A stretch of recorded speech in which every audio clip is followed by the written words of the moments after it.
I'm a 2D artist mainly. This is my first class in the 3D environment that is not all conceptual. This is more of you're learning a craft first before you work on the art. Right now we're currently making cylinders, and we start off with a roll of clay. We shape it into a ball. We throw it down. Then we begin by putting a hole in the center of it. And then we put our finger in and we open up the shape and we start to bring the walls up.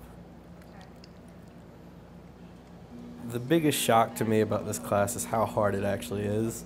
I just kind of had this notion I was just going to walk in there, throw a piece of clay down, and have maybe struggle for like 15 or 20 minutes and then kind of be making vertical cylinders that were perfect.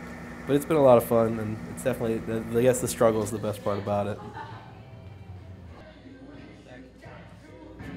I need those to turn out.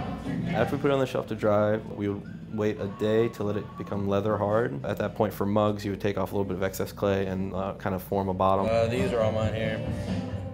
For bowls, you would create a foot. Then you'd put it back on the shelf and let it become bone dry, and then we put it in the kiln, the bisque kiln, and do a bisque firing.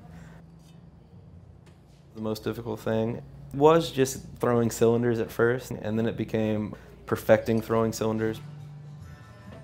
But then in the last week, we're throwing a huge curveball where our whole ritual of throwing cylinders changes to throwing bowls. It's basically what your first instincts when we were throwing, we were all making bowls. And so we had completely gotten out of that mindset, and now we were going back to that whole mindset again, and it was really kind of awkward. Wow. Who dat? I think it's mine. Woo. Just more time to experiment would be my biggest thing that I'd like to change. We had one glazing before our final, and so we were kind of uncertain as to how things were going to look. And we also had to do soda firings. It gives you more vibrant colors, and it turns your clay into, it gives it a different texture, and it makes the colors more rich.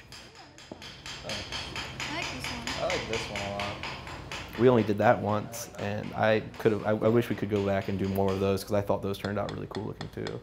Stuck pretty good. I think there are going to be a lot of gifts. My mom's kind of got first dibs on everything because she loves that stuff, and then everyone else is just going to get to have the slim pickings that remain.